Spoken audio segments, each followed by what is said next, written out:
Tu ne m'as jamais aimé. Jamais. Tu fais seulement semblant de m'aimer pour me contrôler, pour t'approprier tout ce que j'ai. Les paroles de Stéphane traversèrent la brume cotonneuse de l'aube comme des poignards acérés, résonnant sur la structure déserte du vieux pont de Pont-Avet, tandis que ses mains agrippaient avec une force brutale les épaules de sa propre mère. Monique Dupont, à 78 ans, après une vie entière consacrée à ce fils qu'elle percevait soudain comme un ingrat, sentit une terreur glaciale lui parcourir l'échine. Elle vit le froid calculé dans ses yeux qui, autrefois, débordaient d'innocence. Comment en était-elle arrivée là? Comment le bébé qu'elle avait allaité avec tant de tendresse, l'enfant dont elle avait soigné chaque genou écorché, le jeune homme à qui elle avait pardonné 1000 folies, pouvait-il maintenant la regarder avec cette haine méthodique en la traînant vers le parapet du pont? Il était 5h14 du matin. La Veine grondait 18 mètres plus bas, ses eaux sombres et turbulentes en cette fin d'août, promettant une fin rapide et violente à quiconque y chuterait. Et Stéphane, son unique enfant, cet homme de 42 ans à qui elle avait tout donné, était sur le point de la précipiter dans cet abîme obscur. Le brouillard, typique de la Bretagne, enveloppait la région comme un linceul gris, dissimulant les secrets macabres qui se nouaient dans l'obscurité de ce mercredi matin. Le vieux pont de Pont-Avet, bâti plus de 2 siècles auparavant, avait vu défiler des générations de familles, mais il n'avait jamais été le témoin d'une trahison aussi profonde, aussi contre nature que celle qui allait se produire. Monique Dupont s'était réveillée à 4h45, tirée d'un sommeil léger par un appel urgent de son fils. « Maman, c'est une urgence ?» avait-il dit d'une voix tremblante qu'elle avait prise pour de l'angoisse. « J'ai besoin que tu viennes sur le pont, tout de suite, s'il te plaît. C'est à propos de l'héritage de papa. Il y a quelque chose que tu dois absolument voir avant qu'il ne soit trop tard. » Monique, le cœur battant à tout rompre, animée par cette inquiétude maternelle qui ne l'avait jamais quittée en 42 ans, s'était habillée à la hâte et était sortie dans la nuit brumeuse, sans réveiller personne d'autre dans la grande maison de campagne. Durant le trajet de 23 minutes depuis sa propriété en périphérie de Pont-Avet jusqu'au pont, une vie entière de sacrifices pour Stéphane avait défilé dans son esprit. Elle était devenue veuve alors que son fils n'avait que 11 ans. Depuis ce jour tragique, elle avait consacré chaque instant de son existence à l'élever, à l'éduquer, à lui offrir tout ce dont il avait besoin et bien plus encore. Son défunt mari, Pierre Dupont, avait laissé un prospère domaine viticole de 87 hectares, ainsi que 3 propriétés commerciales dans le centre de Pont-Avet et des économies considérables que Monique avait gérées avec une prudence et une sagesse exemplaires pendant près de 3 décennies. Stéphane avait toujours été le centre de l'univers de Monique. Quand il avait raté sa terminale pour avoir passé plus de temps en soirée qu'à étudier, elle avait engagé les meilleurs tuteurs privés pour lui assurer son baccalauréat. Quand, à 19 ans, il avait détruit la voiture de sport qu'elle lui avait offerte en conduisant en état d'ivresse, Monique avait non seulement payé les réparations, mais aussi les frais médicaux des autres personnes impliquées, usant de son influence pour lui éviter la prison. Quand Stéphane s'était fait renvoyer de 4 emplois différents pour son comportement irresponsable et son manque de sérieux, Monique l'avait accueilli à chaque fois au domaine, sans jamais un reproche, seulement avec un amour inconditionnel. Mais cet amour sans limite, cette disposition infinie à pardonner et à sauver, avait engendré un monstre. Stéphane n'avait jamais appris que les actions ont des conséquences. Il n'avait jamais développé le sens des responsabilités qui naît lorsqu'on doit gagner sa vie par soi-même. Il avait grandi avec la certitude qu'il y aurait toujours de l'argent disponible, que quelqu'un serait toujours là pour le tirer de ses propres erreurs, que le monde lui devait quelque chose simplement parce qu'il existait. À 42 ans, Stéphane était un homme qui n'avait jamais vraiment mûri. Il vivait encore sur le domaine familial, sans emploi stable, sans autre ambition que de profiter des avantages que sa mère lui fournissait. Il avait été brièvement marié à 28 ans, mais sa femme l'avait quitté après 2 ans, excédé par ses infidélités constantes et son addiction naissante aux paris sportifs. Il n'avait pas eu d'enfant, ce que Monique avait profondément regretté, elle qui rêvait d'être grand-mère. L'addiction de Stéphane au jeu avait commencé de manière insidieuse 7 ans plus tôt, lorsque des amis l'avaient emmené au casino de Deauville. Ce qui avait débuté comme une soirée de divertissement s'était rapidement transformé en une obsession destructrice. Stéphane s'était mis à parier en ligne. D'abord de petites sommes sur des matchs de football, puis des montants de plus en plus importants sur n'importe quel événement sportif qu'il pouvait trouver. La psychologie du jeu compulsif est cruelle et implacable, chaque perte convainc l'addict que la grande victoire est imminente, que le prochain pari sera celui qui changera tout. Pendant des années, Monique avait couvert les dettes de Stéphane sans le savoir. Il lui demandait de l'argent sous des prétextes élaborés, des investissements prometteurs, des opportunités commerciales uniques, des prêts à des amis dans le besoin. Et elle, faisant une confiance aveugle à son fils unique, lui donnait l'argent sans poser de questions.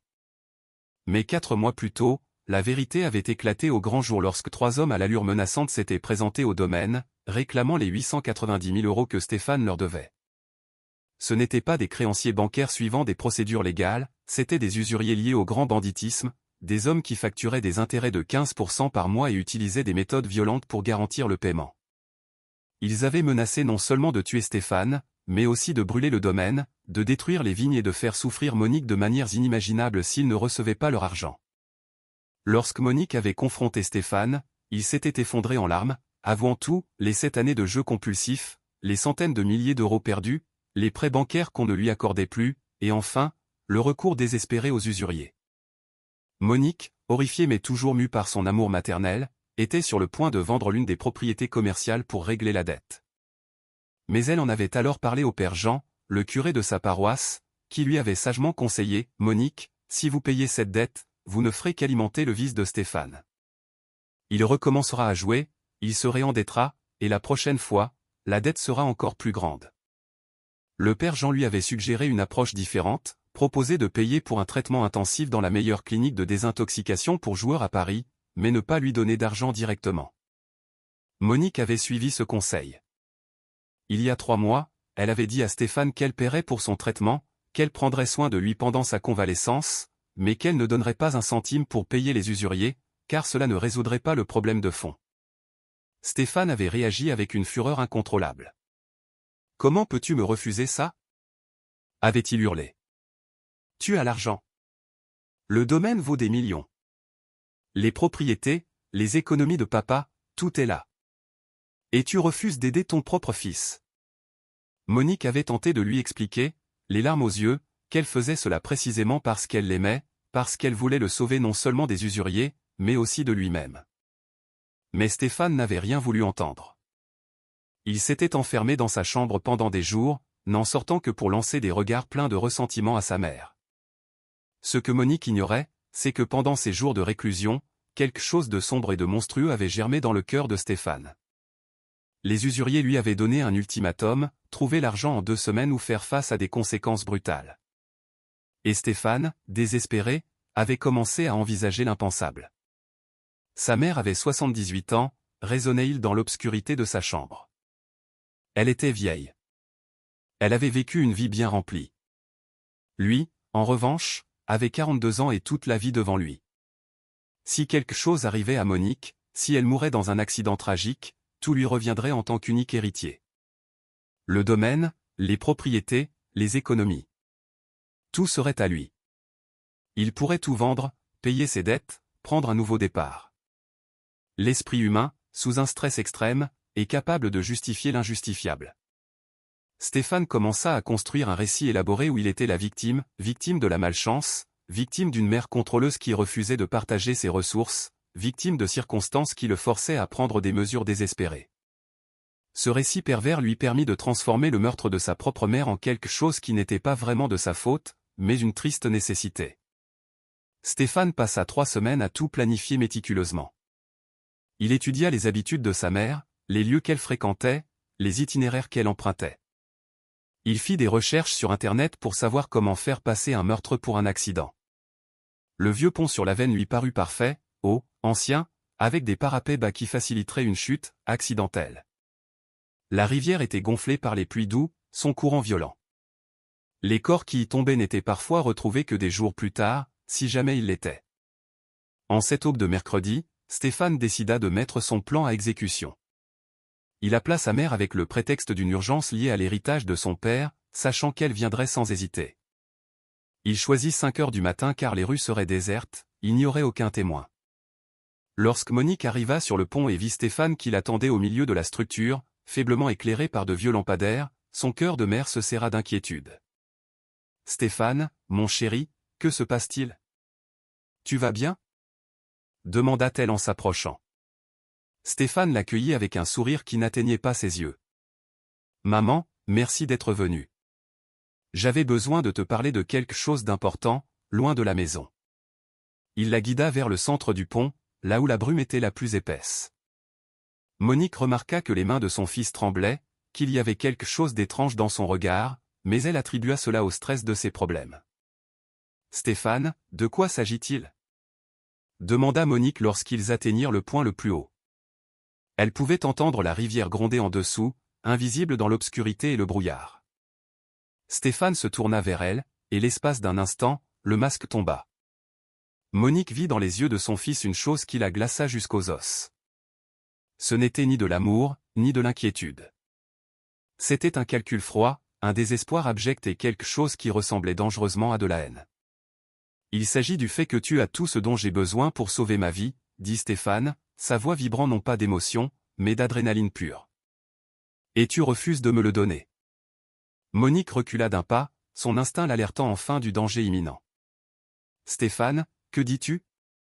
Je t'ai offert de l'aide, je t'ai proposé un traitement, je n'ai pas besoin de traitement. » Hurla Stéphane en la saisissant par les épaules avec une force brutale. « J'ai besoin d'argent. J'ai besoin que tu arrêtes de me contrôler, de décider ce qui est le mieux pour moi. » C'est à cet instant précis que Monique comprit, avec une clarté terrible, ce qui était en train de se passer. Elle regarda les yeux de son fils, sentit ses mains broyer ses épaules, et sentit comment il la poussait lentement, inexorablement, vers le parapet bas du pont.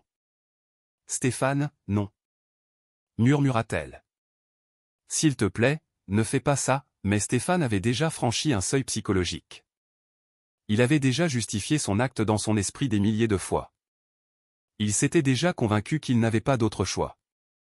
Et d'un mouvement brusque qui ne laissa même pas à sa mère le temps de crier, il la poussa par-dessus le parapet. Le corps de Monique bascula dans le vide au milieu de la brume, son monde tourbillonnant en quelques secondes qui parurent une éternité. Le rugissement de l'eau fut la dernière chose qu'elle entendit avant l'impact brutal. Mais le destin, capricieux et parfois miraculeux, la fit tomber près d'un énorme rocher à demi submergé sur la rive, à quelques mètres seulement du courant féroce. Elle heurta le flanc du rocher avec violence, la douleur fut immédiate et fulgurante, mais elle était en vie. L'esprit de Monique, presque anéanti par la terreur, lutta pour s'accrocher au rocher, ses ongles s'enfonçant dans la surface humide et moussue tandis que l'eau glacée tentait de l'emporter. Le froid la paralysait, et elle savait qu'il ne lui restait que quelques secondes avant que ses forces ne l'abandonnent. En haut, sur le pont, Stéphane tremblait de tous ses membres. Son cœur battait à un rythme effréné. Un mélange de sueur et de froid glacial parcourait son corps noué par la tension. Le bruit sourd de l'impact avait été suivi d'un silence absolu, un silence si profond qu'il pouvait entendre clairement le tumulte de ses propres pensées. Il avait franchi le seuil du crime qu'aucune excuse ne pourrait jamais justifier. Et juste au moment où il allait sortir son téléphone pour appeler la police, prévoyant de raconter une histoire d'accident pour se sauver, il sentit une autre présence près de lui. Ce n'était ni la brume, ni le vent. C'était une présence puissante, chaleureuse, mais absolument intimidante. Une silhouette vêtue de blanc avec un manteau rouge apparut à l'extrémité du pont. Des cheveux sombres tombaient sur ses épaules, son visage était serein, ses yeux semblables à des océans de compassion et de tristesse. Stéphane tenta de détourner le regard, terrifié par ce que cette apparition pouvait signifier, mais quelque chose le força à affronter ce regard qui semblait le transpercer jusqu'à l'âme. « Tu as des doutes, Stéphane » dit l'homme. Sa voix profonde résonna dans l'air comme un écho venu des siècles. « Au fond de ton âme, tu sais que ce que tu viens de faire est irréparable, mais tu sais aussi que tu as encore une chance de changer le destin si tu en as le courage. » Stéphane recula. « Qui êtes-vous ? » demanda-t-il, sa voix à peine un murmure. « Tu sais qui je suis, » répondit Jésus. Et un silence encore plus intense que tout ce qu'il avait vécu jusqu'alors s'installa. « Ta mère est vivante, mais elle lutte pour survivre. Il te reste peut-être 5 minutes avant que le courant ne l'emporte. Elle demande de l'aide, même maintenant, du plus profond de son cœur. » Pour la première fois, le château de justification de Stéphane commença à s'effondrer. Il sentit la culpabilité comme une enclume sur sa poitrine, la honte de ses actes, l'horreur de sa trahison. Jésus s'approcha, sans émettre le moindre jugement, mais sa seule présence suffisait pour que Stéphane ressente le poids de chaque péché, de chaque égoïsme, de chaque mauvaise décision. « Et si je saute, est-ce que ça effacera ce que j'ai fait » balbutia Stéphane. « Non, » expliqua Jésus. « Sauver ta mère ne changera pas le fait que tu as essayé de la tuer. Mais cela te donnera l'occasion de commencer à te racheter, de choisir l'amour plutôt que l'ambition, le sacrifice plutôt que l'ego. Stéphane tomba à genoux, des larmes brûlantes coulant sur ses joues, tandis que la peur et le remords devenaient insoutenables. Jésus étendit la main et toucha l'épaule de Stéphane. Elle a prié pour toi chaque nuit pendant 42 ans. Même maintenant, au seuil de la mort, sa dernière pensée n'est pas pour elle-même, mais pour toi. C'est à toi de décider si cet amour est suffisant pour affronter l'impossible. Stéphane se releva, tremblant, et courut vers le parapet. Il vit le corps de Monique agrippé au rocher, à demi submergé, l'eau menaçant de l'arracher à chaque vague. Sans plus réfléchir, sans plan, sans attendre d'autres miracles, il grimpa sur le parapet et sauta. L'eau fut un choc dévastateur, un mur de froid et de douleur. Stéphane lutta contre l'instinct d'abandonner, nageant avec l'énergie du désespoir vers l'endroit où sa mère s'accrochait encore. « Maman !» cria-t-il, la voix brisée par la terreur. Monique releva la tête un bref instant et vit son fils nager vers elle. À cet instant, même après la trahison ultime, la seule chose qu'elle ressentit fut de l'amour et du soulagement. Stéphane s'agrippa au rocher à côté d'elle, presque à bout de force, mais animé par la détermination farouche de la sauver. « Pardonne-moi, maman, s'il te plaît, je ne mérite rien, mais je vais te sortir de là. » Le courant les frappait sans relâche, leurs deux corps sur le point d'être emportés. C'est alors que Stéphane sentit des mains invisibles le soutenir, le guider. Il sut, sans même regarder en arrière, que Jésus était dans l'eau avec eux, orientant chacun de leurs mouvements. Ensemble, ils luttèrent contre la rivière, les bras endoloris, les corps au bord de l'hypothermie. Stéphane tirait et poussait, Monique s'accrochait avec la dernière once de force qui lui restait. Chaque mètre parcouru semblait une éternité. Jésus les précédait, leur montrant le chemin, indiquant où nager et quand s'arrêter pour reprendre leur souffle. Il ne leur enleva pas la souffrance, mais il rendit possible l'impossible. Finalement, ils touchèrent la terre ferme, couverts de boue, épuisés et tremblants. Stéphane s'effondra aux pieds de sa mère et pleura comme il n'avait jamais pleuré de sa vie. Monique, si faible qu'elle pouvait à peine s'asseoir, toucha le visage de son fils. Aimante, encore et toujours, malgré tout. Jésus s'agenouilla entre eux. La rédemption, ce n'est pas fuir ce que l'on a fait, mais choisir chaque jour de faire mieux. Ton chemin sera long, Stéphane. Il y aura la justice, il y aura la peine, mais il peut aussi y avoir la transformation si tu te bats pour elle. Stéphane serra sa mère dans ses bras, tremblant. Pardonne-moi, s'il te plaît. Je ne mériterai jamais ton amour, mais cette fois, je vais choisir ce qui est juste. Je vais me rendre, je ferai face à tout. Monique hocha la tête, des larmes de douleur et d'espoir mêlées, sachant que même si la blessure de la trahison ne guérirait jamais complètement, il était aussi vrai que quelque chose de bon pouvait encore naître de cette nuit. Jésus l'aida à relever sa mère, sembla sécher le froid de leur corps et marcha à leur côté en silence jusqu'à la camionnette garée près du pont. Avant de disparaître, il regarda Stéphane avec compassion. Ton passé est détruit, mais ton avenir dépend de chaque décision que tu prendras à partir de maintenant. Puis Jésus s'évanouit dans la brume, laissant derrière lui une paix inexplicable. À l'hôpital, Monique fut soignée pour de multiples fractures et une grave hypothermie. Stéphane avoua tout à la police. Pas seulement la tentative de meurtre, mais aussi ses années d'addiction et de mensonges. Il fut placé en détention et allait faire face à de très lourdes accusations, mais pour la première fois de sa vie, il choisit d'affronter les conséquences de ses actes. À partir de ce jour, dans sa cellule froide, Stéphane commença à transformer sa vie. Il demanda à parler à des experts en addiction.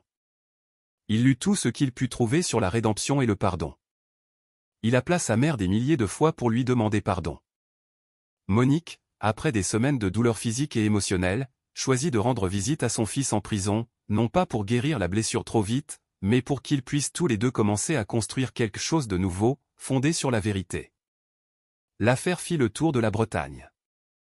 La communauté se divisa entre fureur et compassion, mais la plupart virent le miracle de cette aube non seulement comme un acte de justice, mais aussi comme un avertissement sur les dangers de l'égoïsme, du vice et de l'abandon du véritable amour familial. Si vous êtes arrivé jusqu'ici, pensez à vous abonner à la chaîne pour plus d'histoires de foi et de transformation comme celle-ci. Croyez-vous que la rédemption est possible même pour ceux qui sont tombés si bas? Partagez votre opinion ci-dessous. Avez-vous déjà pardonné une trahison impardonnable ou lutté pour sauver quelqu'un malgré la douleur? Laissez votre réflexion. Elle pourrait aider beaucoup d'autres personnes. Le procès de Stéphane Lefebvre commença 6 mois après cette aube sur le pont, devenant l'une des affaires les plus suivies de l'histoire judiciaire de la Bretagne. La salle d'audience était bondée de journalistes, de curieux et de membres de la communauté, partagés entre la condamnation absolue et la fascination pour le témoignage du miracle. Stéphane entra, menotté, la tête basse, mais quelque chose dans sa posture avait radicalement changé. Ce n'était plus l'homme arrogant et égoïste d'autrefois. Il portait maintenant le poids visible de son crime et la responsabilité de ses actes. Le procureur présenta un dossier accablant, tentative de meurtre avec préméditation sur sa propre mère, motivé uniquement par la cupidité et le besoin de payer des dettes de jeu. Les preuves étaient irréfutables, les appels téléphoniques de cette nuit-là, le témoignage de Monique sur la façon dont Stéphane l'avait poussé, les registres de ses dettes massives auprès d'usuriers dangereux. Le procureur réclamait 28 ans de prison, arguant que la tentative de parricide méritait la peine la plus sévère prévue par la loi. Mais vint ensuite le tour de Monique de témoigner. La vieille dame de 78 ans monta à la barre avec difficulté, s'appuyant sur une canne à cause des fractures qui peinaient à guérir. Ses yeux, cependant, brillaient d'une clarté qui imposa le silence dans toute la salle. « Oui », dit-elle d'une voix ferme lorsque le procureur lui demanda si son fils avait tenté de la tuer. Stéphane m'a poussé de ce pont avec l'intention de m'ôter la vie pour hériter de mes biens. Le silence dans la salle était absolu. Mais Monique continua. Cependant, il est également vrai que mon fils a risqué sa propre vie pour me sauver. Elle se mit à raconter comment Stéphane avait sauté dans la rivière glacée, comment il avait lutté contre le courant pour la ramener sur la rive. Je ne suis pas ici pour excuser ce qu'il a fait, dit Monique, ses mots pesés et honnêtes. Je suis ici pour témoigner de la vérité complète, mon fils a commis l'acte le plus horrible qui soit. Mais il a aussi choisi l'amour plutôt que l'égoïsme quand il a eu l'occasion de me laisser mourir. L'avocat de la défense appela ensuite plusieurs témoins qui parlèrent de la transformation de l'accusé au cours des 6 mois de détention préventive. L'aumônier de la prison témoigna que Stéphane avait cherché un guide spirituel dès le premier jour, participant à tous les services religieux et groupes d'études bibliques. Le coordinateur du programme de lutte contre les addictions de la prison expliqua comment Stéphane avait non seulement terminé son propre traitement, mais dirigeait maintenant des groupes de soutien pour d'autres détenus luttant contre l'addiction au jeu. Un psychologue expert présenta un rapport détaillé sur la psychologie de l'addict désespéré, expliquant comment les dettes massives et les menaces des usuriers avaient conduit Stéphane à un état mental où la logique normale s'effondre. Je ne justifie pas ces actions, précisa l'expert. Mais il est important de comprendre que Stéphane n'a pas agi comme un tueur calculateur, mais comme un homme au bord de l'effondrement mental qui avait rationalisé l'irrationnel. Finalement, Stéphane prit la parole. D'une voix brisée mais claire, il avoua tout à nouveau devant le tribunal, les années d'addiction cachée, les mensonges constants à sa mère, le plan terrible qu'il avait exécuté. Il n'y a pas de mots pour exprimer l'horreur de ce que j'ai fait, dit-il en regardant sa mère droit dans les yeux pour la première fois. J'ai essayé de tuer la seule personne qui n'a jamais cessé de m'aimer, la femme qui a tout sacrifié pour moi pendant 42 ans. Les larmes coulaient sur le visage de Stéphane tandis qu'il continuait. Pendant des mois, j'ai essayé de comprendre comment j'ai pu tomber si bas. Il expliqua comment l'addiction avait tordu sa pensée, mais ajouta immédiatement que rien de tout cela n'excusait ses actions. C'est moi qui ai choisi de parier, de mentir, de creuser cette dette impossible. Et quand ma mère m'a offert une vraie aide, un vrai traitement, j'ai choisi de la rejeter parce que je voulais la faciliter. Stéphane décrivit ensuite cette aube sur le pont avec des détails qui glacèrent la salle. Comment il avait appelé sa mère avec un mensonge, comment il l'avait poussée sans lui laisser une chance, comment il avait prévu d'appeler la police en prétendant que c'était un accident. Et puis, dit-il, la voix tremblante, il est apparu. Des murmures parcoururent la salle tandis que Stéphane relatait sa rencontre avec Jésus. Certains y virent une hallucination due à la culpabilité. Mais Stéphane insista avec une conviction absolue. Jésus m'a montré que ma mère était vivante, que j'avais un choix, sauter et risquer ma vie pour la sauver, ou rester en sécurité et la laisser mourir. Il expliqua que ce choix n'effaçait pas son crime, mais lui donnait une chance d'entamer le long chemin vers la rédemption. J'ai sauté, non pas parce que j'étais courageux, continua Stéphane. J'ai sauté parce que pour la première fois de ma vie d'adulte, j'ai fait quelque chose de complètement désintéressé. J'ai choisi la vie de quelqu'un d'autre avant la mienne. Il décrivit la lutte dans l'eau glacée, comment Jésus avait été là pour les guider. Stéphane conclut son témoignage en regardant le juge. Je mérite d'aller en prison pour très longtemps. je l'accepte. Mais si vous m'en donnez l'occasion, j'utiliserai chaque jour de cette condamnation pour me transformer, pour aider les autres, pour vivre d'une manière qui honore la seconde chance qui m'a été donnée. Le juge délibéra pendant 3 jours. Il déclara Stéphane coupable de tentative d'homicide qualifié sur ascendant, mais considéra comme circonstance atténuante ses aveux complets, son repentir sincère et le fait qu'il avait risqué sa vie pour sauver sa victime. La sentence, 14 ans de prison, avec possibilité de libération conditionnelle après 9 ans en cas de réhabilitation exemplaire. Stéphane accepta la sentence sans faire appel. Durant les années suivantes, il devint un modèle de transformation. Il termina ses études secondaires et obtint même une licence de psychologie à distance, se spécialisant dans les addictions. Il écrivit un livre, Du pont au pardon, Mon voyage des ténèbres à la rédemption, qui devint un succès inattendu. Chaque euro des droits d'auteur fut reversé à des associations d'aide aux joueurs compulsifs. Monique lui rendait visite toutes les 2 semaines. Leur relation avait changé, ce n'était plus une mère indulgente et un fils irresponsable, mais 2 personnes qui avaient traversé le feu et survécu. « Je te pardonne », lui dit Monique lors d'une visite, 3 ans après le procès. Non pas parce que ce que tu as fait est pardonnable, mais parce que choisir la rancune me détruirait autant que la chute du pont. Stéphane accomplit 9 ans et 4 mois de sa peine avant d'obtenir la libération conditionnelle. Le jour de sa sortie, Monique l'attendait aux portes de la prison, âgée de 87 ans, mais les yeux toujours aussi vifs. « Maman », dit Stéphane en la serrant dans ses bras. « Je passerai le reste de ma vie à essayer de compenser ce que je t'ai fait. »« Tu le fais déjà », répondit doucement Monique. « Chaque vie que tu aides, chaque personne que tu sauves de la même obscurité, est un pas de plus sur ton chemin de rédemption. » Stéphane ne retourna pas au domaine familial. Il s'installa dans un modeste appartement à Paris et commença à travailler dans un centre de réhabilitation. Son histoire devint son plus grand atout. 5 ans plus tard, il fonda sa propre organisation, Pont de Rédemption, dédiée à l'aide aux personnes souffrant d'addiction au jeu. Monique vécut jusqu'à 93 ans, s'éteignant paisiblement dans son sommeil. Stéphane lui tint la main jusqu'au dernier souffle. Ses dernières paroles furent « Je suis fier de l'homme que tu es devenu. Non pas malgré ta chute, mais grâce à la manière dont tu as choisi de te relever. » Lors des funérailles, Stéphane parla de l'amour inconditionnel de sa mère. « Ma mère m'a appris que le véritable amour n'ignore pas le mal, mais ne s'y rend pas non plus. Elle m'a tenu pour responsable de mes actes, mais n'a jamais cessé de croire en ma capacité à changer. » Le vieux pont sur la Veine fut restauré, et la municipalité y plaça une plaque, ici, dans la nuit la plus sombre, la lumière a retrouvé son chemin. Que ceux qui passent se souviennent qu'il n'est jamais trop tard pour choisir la rédemption. Stéphane planta un arbre sur la rive exacte où ils étaient sortis de l'eau. Chaque année, à l'anniversaire de cette nuit, il y retournait. L'arbre grandit, fort et beau, rappelle vivant que même des situations les plus sombres, une nouvelle vie peut jaillir.